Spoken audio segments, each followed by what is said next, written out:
Thank you all very much for coming tonight. It's very difficult for me to put into words how deeply touched I am to see you all.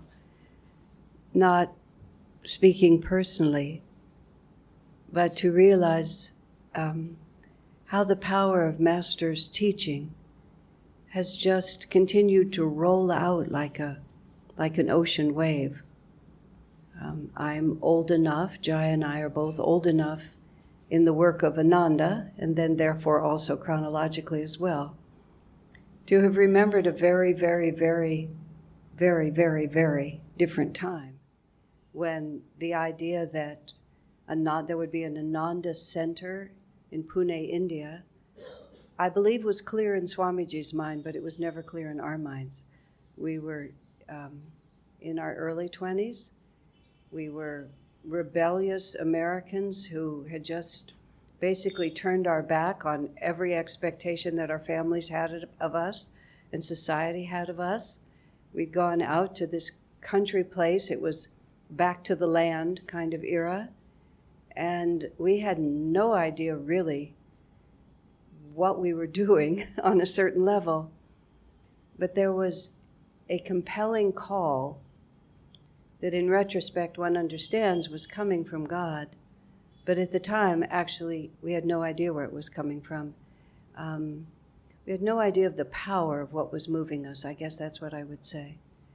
And one of the things that I've seen after all these years is how, to what an extent we are often acting according to an inner call that we really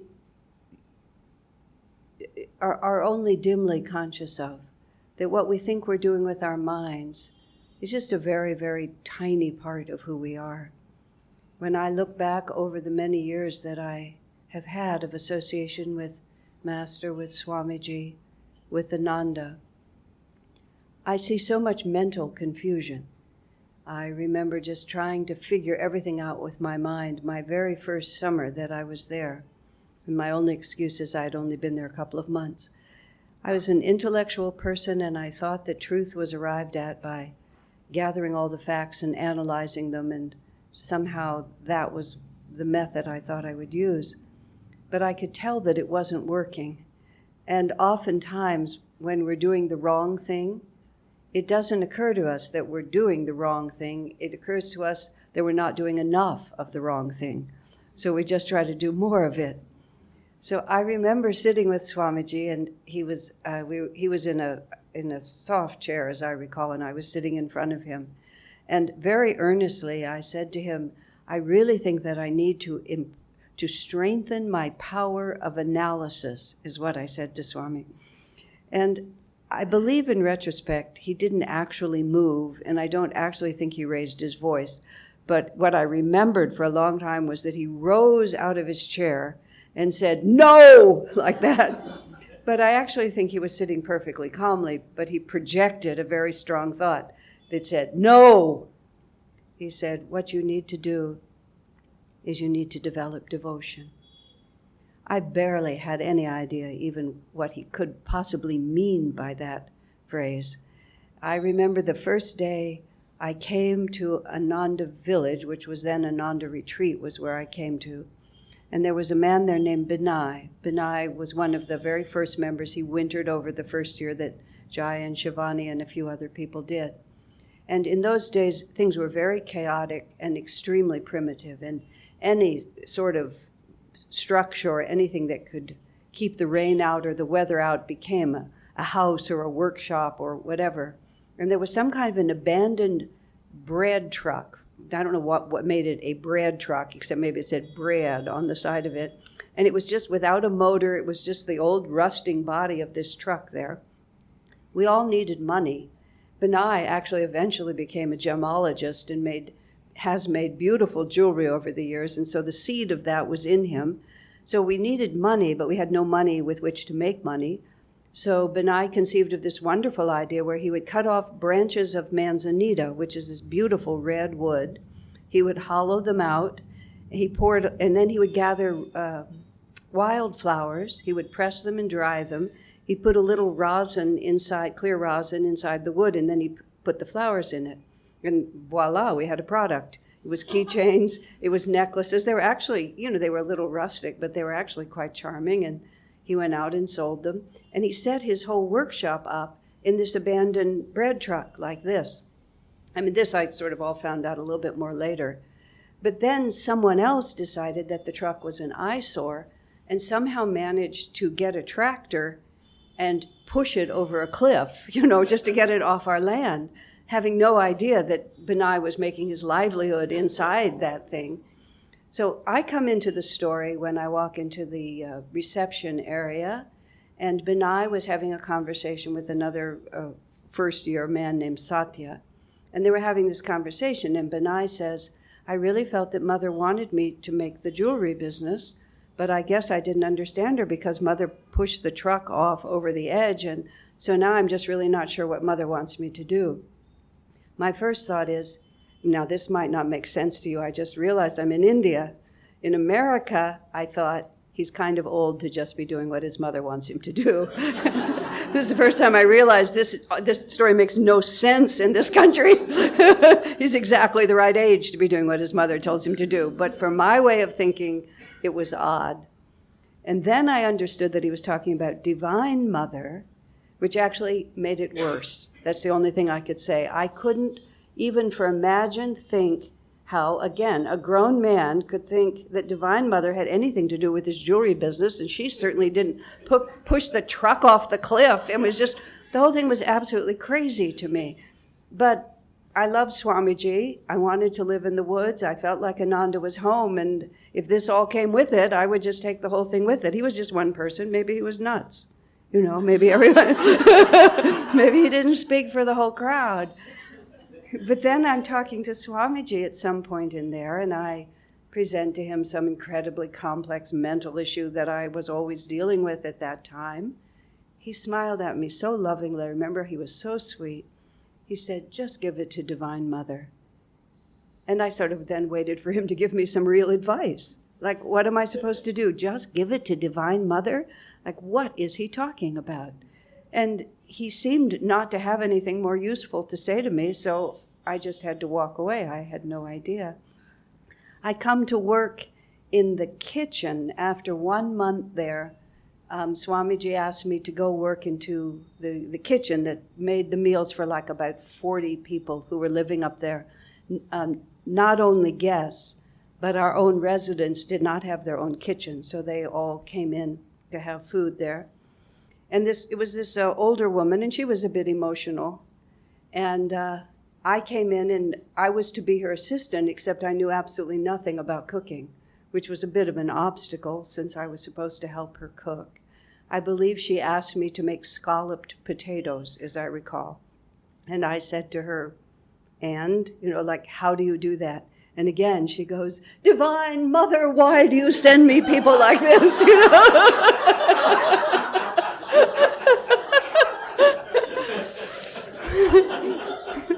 I was able to write her off as a little nutty. She was easier to write off as a little nutty. But, there seemed to be this conspiracy of this kind of thinking, which meant absolutely nothing to me. I just didn't know at all what to do with it. Now, I'm not going to be able to tell you, sort of what happened in between, because the next part of this story I remember is about 6 or 7 years later, when I am now greeting guests and helping people who've just come. Some woman lays in front of me some really just terrible saga for which there was no obvious answer. And I just took her hand and I said, just give it to Divine Mother. She looked at me and I saw in her eyes, and I just thought, oh my gosh, look what's happened to me. But it was such a glorious rather than a negative realization. I don't have any memory in between. I can't even point to any steps as to when it became a natural thought to me, so much so that I actually thought it would be helpful to someone else, which is really telling me that I'd become totally convinced that somehow, and this is where I was going back to, what we think we're doing with our minds is really only a very little part of us. You know, you can see it to a certain extent when you look at children, and we're really no different than children. We're just taller, and we play different games than children play. But children don't have a mental context for what they're doing.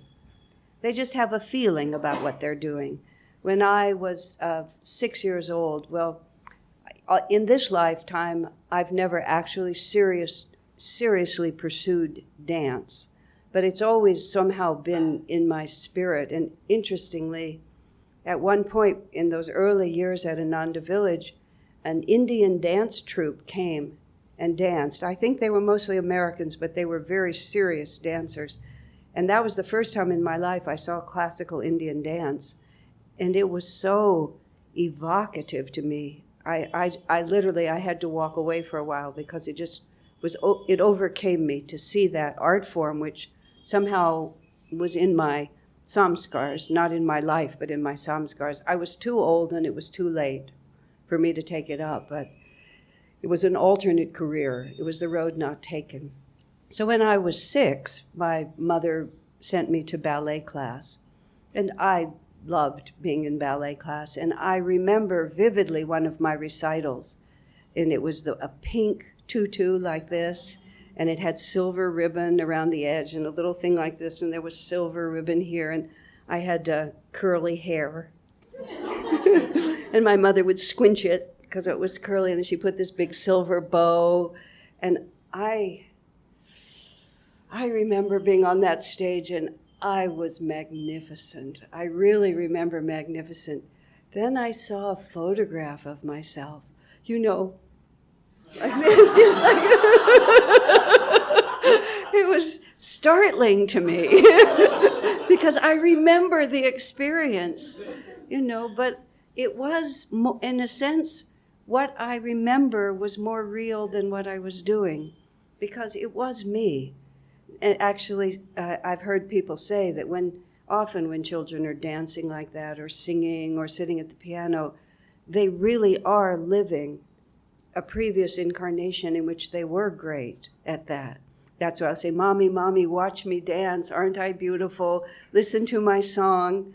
Because we remember. And we don't know where we are exactly, but we can still feel because all of that is in us. And when we become devotees, when somehow or another something happens, and you know, we all love to tell the story of our divine romance. How did you find autobiography? When did you first start?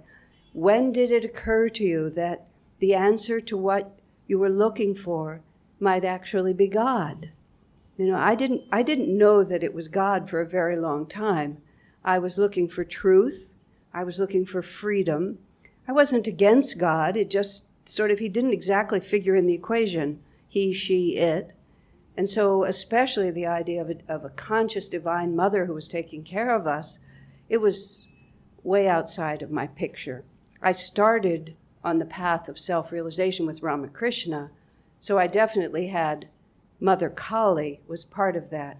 But for an American girl, Mother Kali was just so far outside of the box that I didn't really have to integrate it into anything actual, like someone who would push a truck off a cliff or something like that. But there's always a moment for all of us, or multiple moments. Not everyone has just that moment. When Swami Kriyananda was writing his autobiography, The Path, the first version, the new path he wrote later, he was writing The Path. And that summer, it was 1976, he'd finished the whole book, and he was polishing part 1. And part 1 is up to the point where he meets Master and goes to Master and becomes a disciple. And he and I and another woman named Kalyani were with Swamiji in an apartment in Hawaii. A friend had given him a condominium to stay in there so he could leave all his responsibilities behind, and just the three of us were there working on this story. I talk about this in the book I just published, Light Bearer. And Swamiji was actually, he was having Kalyani and I read the book out aloud to him. And so he wanted to hear how the rhythm of the words go. He says when you listen to it, you hear things that you don't hear as much. So Kalyani and I would take turns reading. Swami would either stretch out on the couch and he would close his eyes, or he would sit in a comfortable chair. And then every so often he would stop us, and he would stop and consider a word or a phrase. Sometimes he would even go to the typewriter and retype. This was the last book he did before computer. Retype it and so on until he had it just so. So we're getting toward the end of it. And it's the part about Swamiji reading Autobiography of a Yogi in New York City, feeling exactly that Master belonged to him. There nothing in the context of his life, absolutely nothing, anticipated that he would pick up a book by an Indian guru and abandon his entire life and go to Los Angeles. I mean, his parents were prominent and well-to-do. His father had a very high position. They moved they weren't royalty, but they moved in a high social strata. Swami was the firstborn son. He was brilliant. He had every privilege there was in the world. The possibility that he would walk away from it at all, there just absolutely, it was nowhere in the story. And in fact, his father was in Egypt and his mother was on the boat crossing the Atlantic Ocean on her way to Egypt. So there was nobody to stop him. Swamiji himself said, it was really Divine Mother's grace. He said, I don't know what I would have done if I would have had to speak to my parents before doing this, but there was no way he could even contact them. So he just was completely free. So by this time, which is 76, I've begun to work in our guest programs, and I've talked to a lot of people. And I know that for most people, coming onto the path is a gradual process. So Swami's story is just so incredible. I said to him, sir, I know this book is meant to be helpful to people, but your story was so complete and so instantaneous. I said, I'm afraid many people will feel that this isn't their path because it's taken them longer than that to make the decision.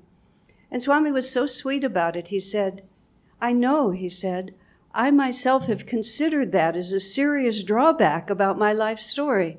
Isn't that so? And then he sort of shrugged and he said, but that's the way it happened. And there's just nothing I can do because that is the story I have to tell. But then Swamiji talked about once he got to Mount Washington, once he got to Los Angeles, he said he was dizzy a lot of the time, because it had been such a complete and total shift. And there were so many things that were being told to him that he had absolutely no place in his mind to put them. And he would just ask, did Master say that? And if Master said it, he just had to sort of sigh and just figure that he was going to have to rise to embrace it sooner or later. But Swamiji talked to us about how he was a disciple. And, everything about Swami's life was how to be a disciple. And the phrase he used that was so powerful and is so helpful, he said, I followed Master unhesitatingly. And what that meant was he had had an experience. He knew who Master was.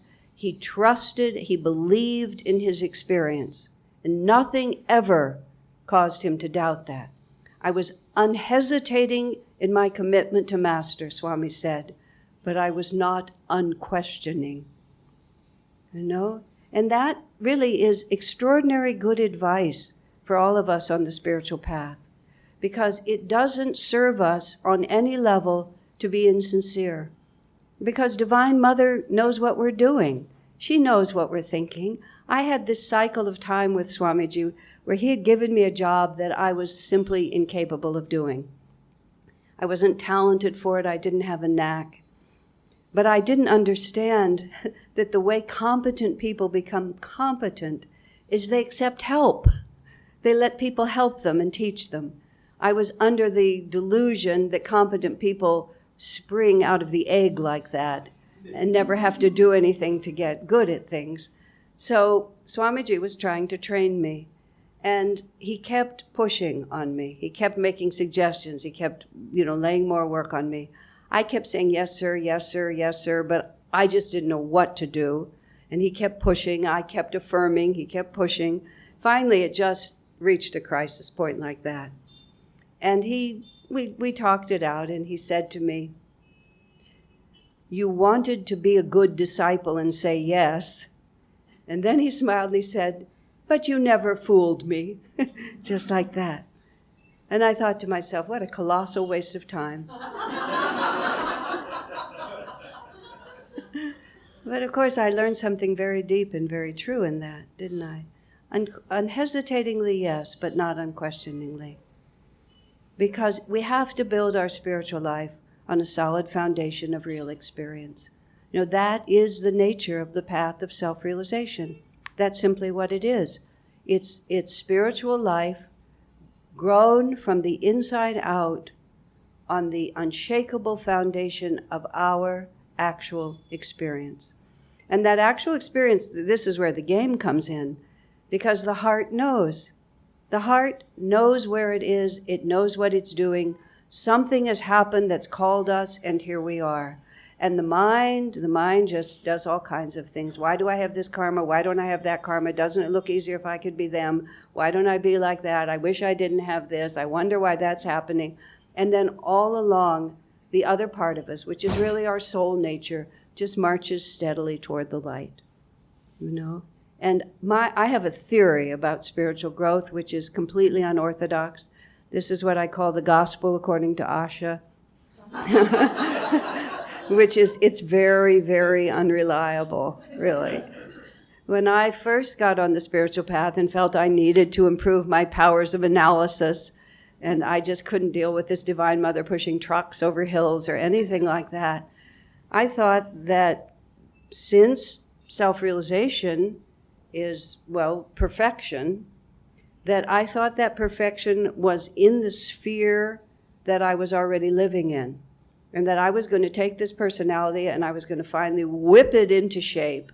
And we were going to be so good at everything. I don't know what I was thinking because it was just spaghetti in my brain. But just this thought that the realization was going to be for this self that I was accustomed to calling myself. That's the confusion, is this pronoun I. What are we talking about? That's all the misunderstanding of the Bible. Jesus says, I. People thought he meant Jesus walking around. They didn't know he meant I, the infinite spirit. In the tradition of Krishna, it's much better known. But I would say I, and I would think of my intellect and my mind and my attitudes and my preferences, and I was sort of analyzing them, stacking them up, and trying to get them in order. Well, here's my gospel according to Asha.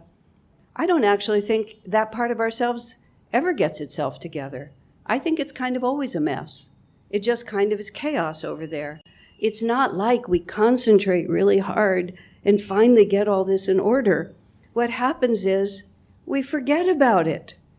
It just becomes like so unimportant to us. There's a personality, it has duties, it has all these attachments, it has fears, all this stuff happens, and it just remains, this is again my theory, just kind of a mess like this. But before we get on the spiritual path, that's all we are. That's all I was. I was my intellect, my potential, my possible profession, all the children I was going to have, just all these things that I was going to do like this. And what happened when I began to understand spiritual life is not like that person disappeared. She's still there. She still makes a lot of confusion. But she's about this big in the picture. So what it is that we remain ourselves, but we see ourselves in context. And that context is this great sweep of incarnations in which this beautiful divine self is just walking toward the light.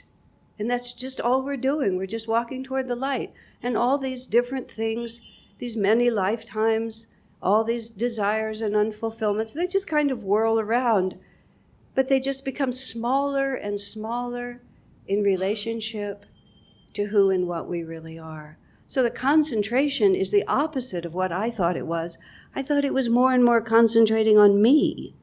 And I realized it's just less and less even concern about me.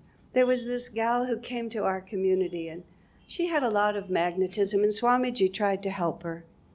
But after a while, she stopped accepting invitations to satsang or to meet with him for any gathering, because she said, when I'm with Swamiji, I can't remember my problems, so I'm not working on them in the way I should. Whoa, gal, you have really missed the point here. That is precisely the point. It's just we cease to exist. And it's happening over there. You know, it's still taking care of its home and running its children and loving its husband and having its profession and occasionally winning awards for whatever it does. But it just moves around in this great sea of Divine Mother loving us, of being disciples of a great master. Swami Kriyananda said it perfectly. He said, I never identify with Kriyananda. He said, Kriyananda is an event for which I am responsible. And that is such an interesting way to put it, isn't it? Because if you are in charge, you do have to make sure that it happens properly. But it never crosses our mind that that's the definition of who I am. And that's what spiritual life is. It's gradually redefining reality itself so that, in fact, Divine Mother can just push the truck over the side of the hill, because all we're doing is just moving through this world, really holding our mother's hand. You know, just think how little children are holding their mother's hand. Think how mother is holding the child's hand. That's our fundamental relationship. And everything that happens in that context. But once it happens in that context, oh, how different it is.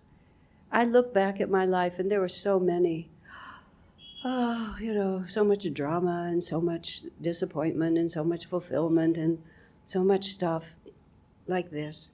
But from the moment I saw Swamiji, there was like this, I can only call it a steel cable that just fixed itself. I knew where I was going, and unhesitatingly, we go toward that. Everything else can swirl around it, and we have to ask these questions and wonder what's happening. But underneath that, the heart simply marches on to the goal.